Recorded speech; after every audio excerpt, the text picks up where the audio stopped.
Assalamualaikum everyone. I am Khadija Ali from Success Coaching Classes. Today we are going to start cost accounting. Here is cost accounting part 13. Based on apportionment of departmental overheads to the machines.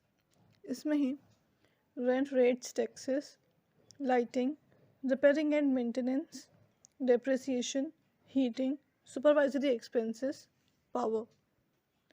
अब आगे इनका explanation देखते हैं। चलिए अब हम आगे देखते हैं। आगे है रेंट रेट्स टैक्सेस। इसमें है floor area occupied by the machine. इसका मतलब ये है कि हमारी जो मशीन होती है ना, वो जितना भी एरिया ऑक्यूपाई करती है वर्क करने के लिए, तो हमें उसका रेंट देना पड़ता है। रेंट भी रहता है उस पर और उसमें टैक्सेस भी हमें पे करना रहते हैं। फिर है डेप्रिसिएशन। इसमें है actual depreciation as per plant register. इसका मतलब ये है कि हमारा जो प्लांट है, मशीन है, वो जब रजिस्टर होती है तो उसके हिसाब से हमें एक्चुअल डेप्रिसिएशन उसका निकालना पड़ता है। डेप्रिसिएशन निकालने के लिए क्या रहता है कि वो जो प्लांट है उसकी वैल्यू टाइम बाय टाइम कम होती रहती है, और जैसे जैसे उसकी वैल्यू कम होती रहती है उसके हिसाब से हम उसका डेप्रिसिएशन निकालते हैं। उसकी जितनी भी वैल्यू कम हुई है उसको, मतलब ये है कि उसकी जो भी एक्चुअल वैल्यू है उससे 10% के 5% हम एज्यूम करते हैं डिप्रिसिएशन का, और फिर उससे माइनस करके उसके डिप्रिसिएशन की वैल्यू निकालते हैं। फिर इसमें आगे है लाइटिंग। लाइटनिंग में है नंबर ऑफ बल्ब्स और voltage used for lightning by the machines. ये जो भी मशीन रहती है उसमें जो भी हम बल्ब्स का इस्तेमाल करते हैं या फिर जो भी वोल्टेज का यूज़ करते हैं ना लाइटनिंग के लिए, हमें उसका भी अमाउंट देखना होता है कि हमारे जितने बल्ब्स यूज़ हुए हैं या फिर जितनी वोल्टेज हमारी लाइटिंग का यूज़ हुआ है उसको देखना रहता है। फिर आगे है हीटिंग। हीटिंग में है floor area occupied by the machine और टेक्निकल एस्टीम। इसका मतलब ये है कि हमारी जो मशीन है उसने जितना भी फ्लोर का एरिया ऑक्यूपाई किया है या फिर हमारे जो भी टेक्निकल एस्टीम्स हैं उसके हिसाब से हमें उसकी हीटिंग देखना रहती है कि जितनी भी हीटिंग आ रही है उसका हम अमाउंट देखते हैं उसमें। चलिए अब हम आगे देखते हैं। आगे है पावर। इसमें है horse power of each machine और टेक्निकल एस्टीम। मतलब ये होता है कि हमारी जो भी मशीन है उसकी हॉर्स पावर या फिर टेक्निकल एस्टीम निकालना रहती है। फिर है रिपेयर्स एंड मेंटेनेंस। इसमें है allocation as per actual repairs और according to hours worked by the machine. Allocation का मतलब होता है किसी भी चीज़ का amount. Allocation as per actual machine. Actual repairs का मतलब है कि हम जो भी एक्चुअल रिपेयर्स करते हैं, जो भी हमारी मशीन की जो रिपेयरिंग रहती है उसका हम एक्चुअल अमाउंट रहता है वो देखते हैं।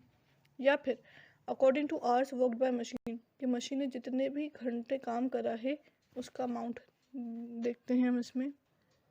और फिर इसमें आगे आता है सुपरवाइजरी एक्सपेंसेस। इसमें है number of hours devoted by the supervisor on each machine, कि हमारे जो भी सुपरवाइज़र रहता है, हमारा जो सुपरवाइज़र है वो एक मशीन को जितने भी घंटे सुपरवाइज करता है, मतलब देखता है, हमें उसका भी अमाउंट निकालना रहता है इसमें।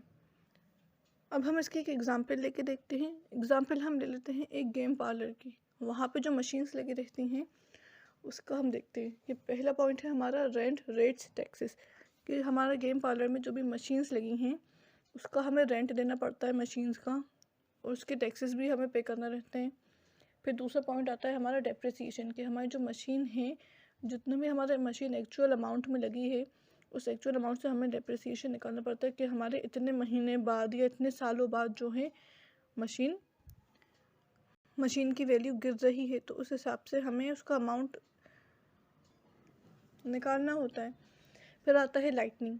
हमारी जो गेम पार्लर की मशीन से उसमें हम जो भी लाइटनिंग लगा रहे हैं, जो भी बल्ब्स वोल्टेज लगा रहे हैं, हमें उसका अमाउंट निकालना होता है। फिर आती है हीटिंग।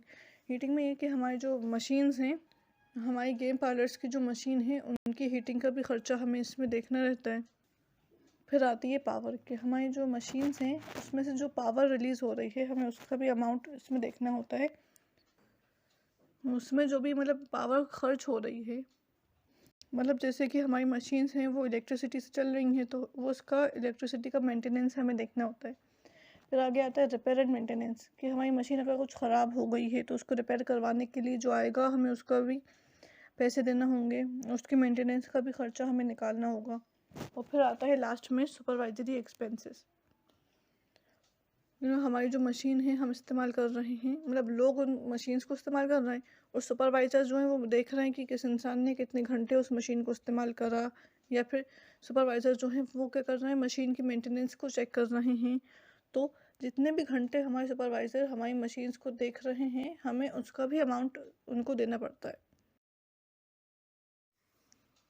हमारा कॉस्ट अकाउंटिंग का पार्ट 13 भी एंड होता है।